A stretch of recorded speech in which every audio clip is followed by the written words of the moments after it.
Have you ever been to a yoga class where the teacher sounds exactly the same throughout the entire class? Have you taught your own yoga class and the same thing's happening?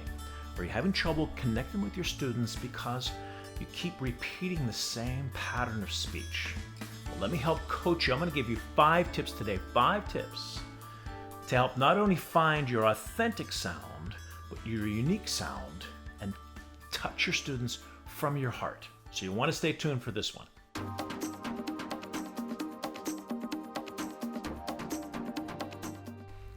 Hi, my name is Jimmy Barkan, and if you're new to the channel, please consider subscribing. Hit that little bell next to the subscribe button and you'll get notified every time I post a new video. So I've been teaching yoga teachers since the late 80s, back when I was known as Bikram's and Bikram Yoga's most senior teacher. But we split in 2002, and I created my own style of hot yoga called the Barkan Method. So right away in 2003, I started my own teacher training programs. So I promised you 5 tips. Here's the first tip for helping you find your authentic voice, and that's the teacher voice. We got to find the teacher voice first. If you're teaching a class that's similar to hot yoga or a vinyasa class or a more high energy, almost exercise type of yoga class, you're going to want to get them excited. You're going to want to get them inspired. You want your voice to reflect the moment of the class. So you're starting out, you want to be strong. When we get to the floor, that's going to change. You're going to go into what I call the Shakti voice. But in order to get through a 60-minute, 75-minute, 90-minute class, you're going to have to keep the energy level up. And there's a cadence that you want to have. In other words, arms overhead, swan dive forward, lift the chest, interlace the fingers, palms together, index finger release. Whatever your instruction may be, that is what I call the teacher voice. Now, in my teacher training programs, since the very beginning, all the way back into the 80s, when people start to teach yoga for the first time, they have what I call the teacher voice. They sound the way they think they're supposed to sound. And like I said before, you do need to have a teacher voice. That's going to get you through that class. But you're going to need to break that pattern. That's tip number 2. Let's go back to tip number 1 because I'm not finished yet. Tip number 1, the teacher voice, strong projected sound. Now, if you're soft-spoken, that's going to be a challenge for you, but it's not impossible. One of the top teachers in the world is Shiva Ray, and she's a soft-spoken teacher. So obviously she resonates with her students all across the world. But still, if you're in a yoga room and you got, let's say, a 1,500 square feet yoga room, I don't know what that is in square centimeters, but it's a pretty big room that's going to hold, let's say, 60, 70 people. Your voice still has to project across the room. How are they going to hear you? You could have the most wonderful put together sentence to instruct them in your yoga class, but if they can't hear you, what's going to happen? I remember I did a yoga conference once up in Detroit, and it was in a gym, and so they had these curtains that partitioned off these rooms within the gym, and so we had like 4 classes on the basketball court, and each class had just a curtain partition with these huge 60-foot ceilings.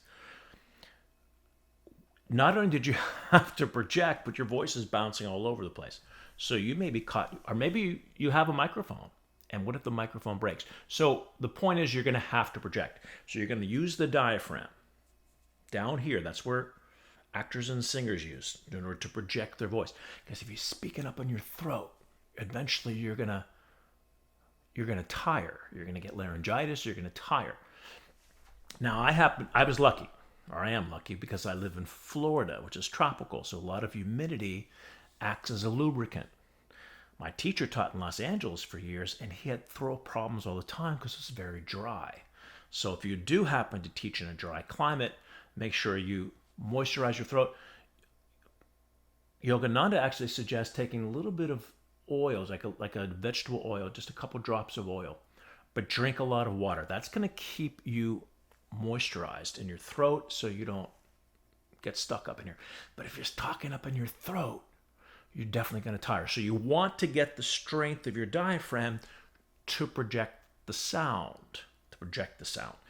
Now, teach your voices. Where are they good? Where do you need them? You need them for transitions. Like I was saying before, let's say we do Surya Namaskar, sun salutation. Arms overhead, swan dive forward, right leg back, or when you're coming through, step or jump through, rounded up heart center, or arms overhead, arms down by your side. That's when the teacher voice is important, those transition times. But here's the key, and this is important, and this takes us to step number 2. So let's go reiterate on step number 1. Strong projected voice. Let your voice reflect the moment of the class. Tip number 2, the explanation voice. So now we got our teacher voice happening, arms overhead, swan dive forward. I'm talking about Surya Namaskar, sun salutation, just as an example. Right leg back, that's the transition. If you sound like that, and this is the problem, the whole time, it's going to be hypnotic. And they're going to tune you out within 5 minutes. They're going to be thinking about, where am I going to lunch and who am I going with? Or they're going to be in their own world and their own practice.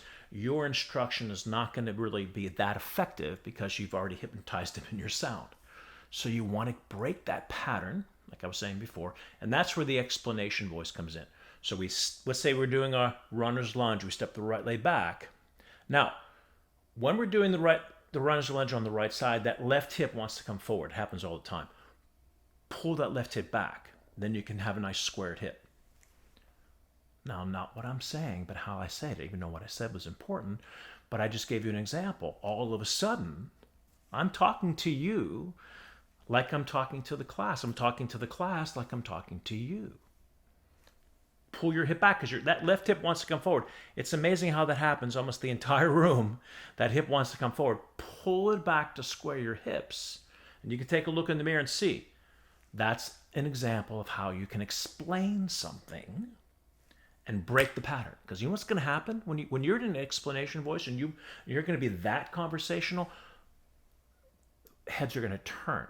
What did he just say? What did she just say? Oh, okay, that's going to make more sense. Now you've got their attention. Now your voice and your instruction is going to be a lot more meaningful. That's the explanation voice. Tip number 3. Tip number 1 was the teacher voice, which is important to have, especially in the transitions. Tip number 2 is the explanation voice, where you're breaking that pattern. Tip number 3 is the conversation voice, being conversational. For example, you can use a personal experience. Let's use eagle pose as an example. Let's say you bring your left arm under the right arm, flat hands, thumbs toward the face. When I started doing this class, I had a tough time getting my hands together. So I ended up interlacing my fingers, get the hands a little closer, work it, and then bring it flat. Try that. See if it works for you. Again, I become conversational. I'm talking to them like I'm talking to you. But you're going to talk the same way in your class, and the heads are going to turn. They're going to say, oh, let me try that. Yeah. Before you bring your leg over, make sure your hands are flat, though. But interlace your fingers at first. Get them a little closer. That's going to get your wrist to open up a little more. There's the solution.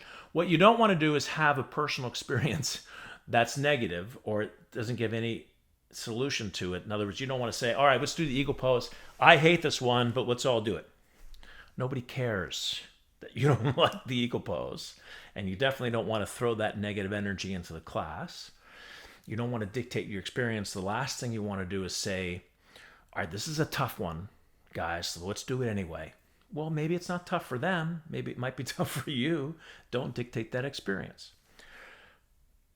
Another good example for a conversation voice. Let's say a relative, your mother or your father or your brother calls you on the phone. You're a yoga teacher, and he says to you, you know what? I started doing this yoga, and when I'm doing downward dog, it's hurting my shoulders. What should I do? You're not going to say to your mother, okay, Mom, when you're in downward dog, you're going to pull your shoulders back, soften your up. You're not going to talk to her that way. You're going to say, Mom, you're probably locking out your arms. Pull your shoulders back. Get the tension off of your neck. Soften your elbow. You can talk to the class the same way. That's the point. And now you're going to break that pattern. What a difference. Now you're bringing yourself into the equation. And it can become vulnerable. That's why a lot of people don't do it. Because now you're putting yourself out there. You're not just acting like you think the teacher's voice is supposed to act like. You're bringing yourself out to the classroom, to the public, and that could cause criticism. Do it, because now you're going to be authentic. Now you're going to be you. Nobody can copy you. So have the confidence to bring yourself and be vulnerable enough to bring your personality out to that classroom. Okay, that's tip number 3.